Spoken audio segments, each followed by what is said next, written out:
Estamos expondo a Bíblia, este é o módulo de número 10, A Queda do Homem. A história da humanidade começou em um jardim. Nós lemos isso em Gênesis, no capítulo 2, o versículo 8. E plantou o Senhor Deus um jardim no Éden, na direção do Oriente, e pôs nele o homem que havia formado. Tudo que o homem precisava estava naquele jardim. Ele tinha a companhia de Deus, a autoridade para ocupar a terra, uma ajudadora para compartilhar a vida, constituindo uma família e podendo vir a ter filhos, árvores frutíferas e erva por alimento, santidade em todas as suas atitudes.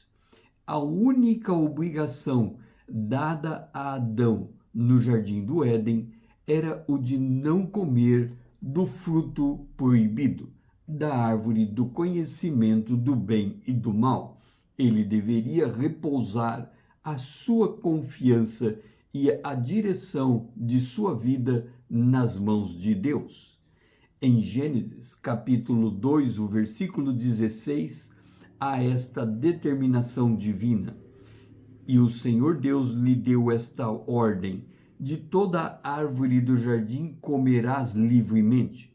Verso 17. Mas da árvore do conhecimento do bem e do mal não comerás, porque no dia que dela comeres, certamente morrerás. Ao estabelecer esta ordenança para o homem, Deus estabelecia ou demonstrava com clareza a sua soberania sobre o homem e, por outro lado, o homem deveria se colocar como servo de Deus, obediente à voz divina. Mais ainda, o homem deveria confiar inteiramente na provisão de Deus. Em Jeremias, capítulo 29, o versículo 11 diz: Eu é que sei que pensamentos tenho a vosso respeito, diz o Senhor, pensamentos de paz e não de mal, para vos dar o fim de que desejais. Tudo que o homem devia fazer era obedecer e servir a Deus, usufruindo de todas as delícias da terra em comunhão com Deus. O trabalho era uma atribuição que lhe foi concedida antes mesmo da queda. Portanto, trabalhar faz parte da natureza original do ser humano. Todavia, o homem devia manter-se vigilante. Contudo, no Éden aparece uma serpente sagaz para tentá-lo e ela se apresenta questionando o que Deus havia dito ao homem. Em Gênesis capítulo 3, no versículo 1, nós lemos esta história.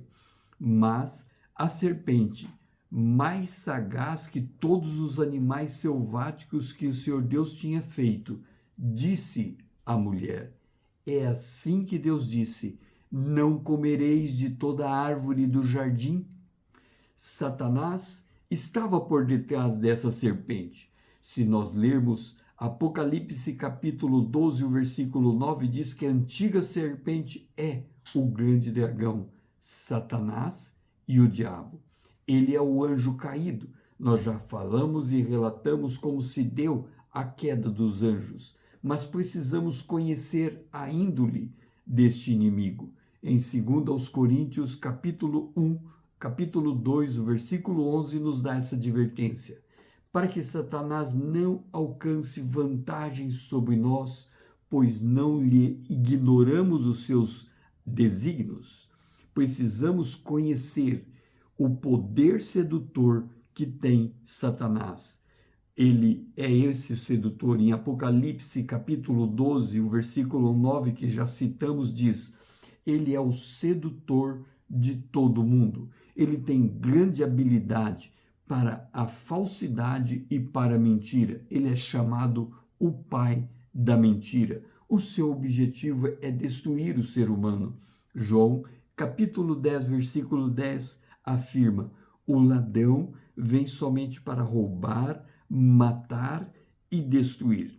Ele usa pessoas para nos enganar, mas também ele fala direto à nossa mente. Por exemplo, quando nós começamos a questionar por que eu deveria acreditar na Bíblia, nunca ninguém voltou do mundo dos mortos para contar. Deus é o ópio do povo, invenção de gente retrógrada. A vida é curta, devemos aproveitar.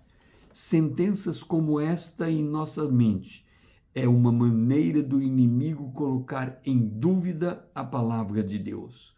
Quando nós vemos a sua tática em Gênesis capítulo 3, verso 1, ele vem e diz à mulher: não comereis de toda a árvore do jardim.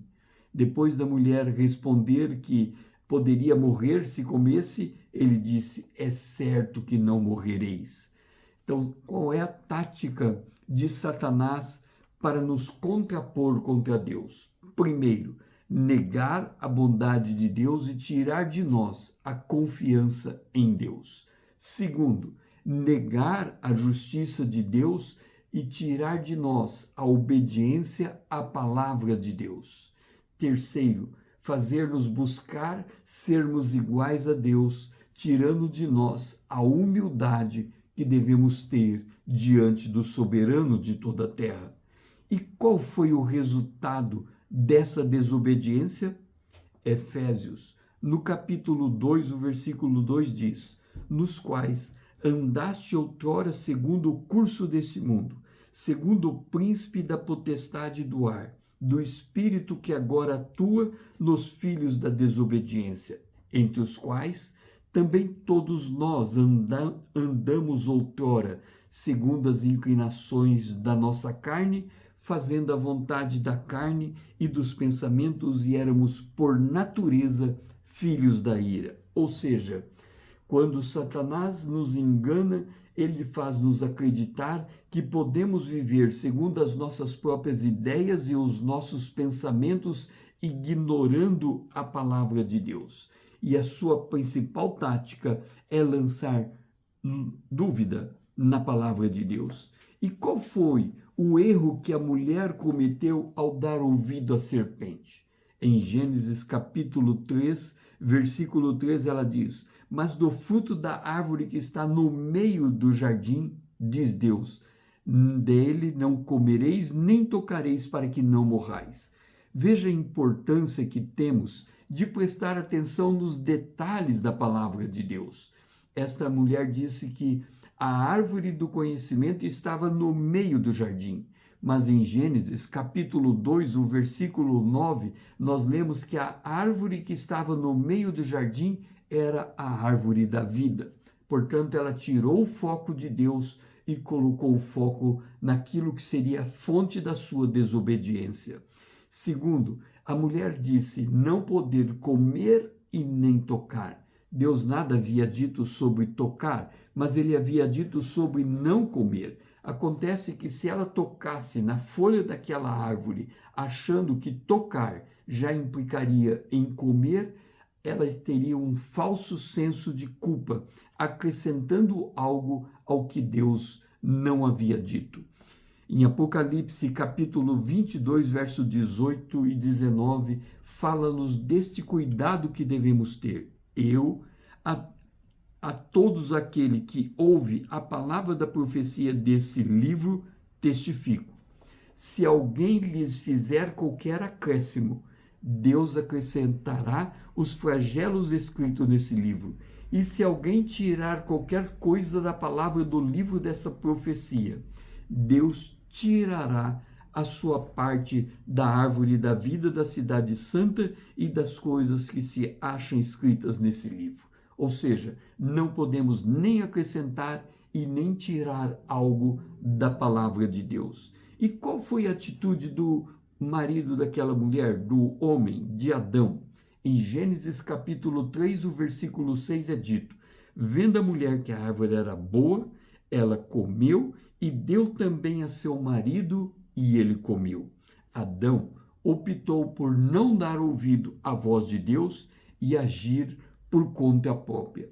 Como resultado, o pecado separou o casal de Deus. Em Gênesis, capítulo 3, o verso 8, nós lemos: quando ouviram a voz do Senhor Deus, que andava no jardim pela viração do dia, esconderam-se da presença do Senhor. Ou seja, Isaías expressa o que ali aconteceu. Isaías 59, o verso 2: mas as vossas iniquidades fazem separação entre vós e o vosso Deus, e os vossos pecados encobrem o seu rosto de vós, para que vos não ouça. Ou seja, a morte é o salário do pecado. Eles comeram, e o Senhor havia dito que se comer, certamente haveria de morrer. Em Romanos, capítulo 3, o verso 23 diz: o salário do pecado é a morte, mas o dom gratuito de Deus é a vida eterna em Cristo Jesus. Portanto, o pecado produz vergonha, eles ficaram com vergonha de Deus, medo, eles se esconderam de Deus, solidão, eles se isolaram da presença de Deus e, por fim, a própria morte. Satanás enganou o homem e se tornou o Deus desse século. Por outro lado, Deus diz a verdade. Por causa da desobediência, a morte se instalou no mundo e era preciso que Deus fizesse algo para resolver um problema que o homem criou. Se esse vídeo fez sentido para você, curta, comente como ele reflete no seu entendimento da palavra de Deus.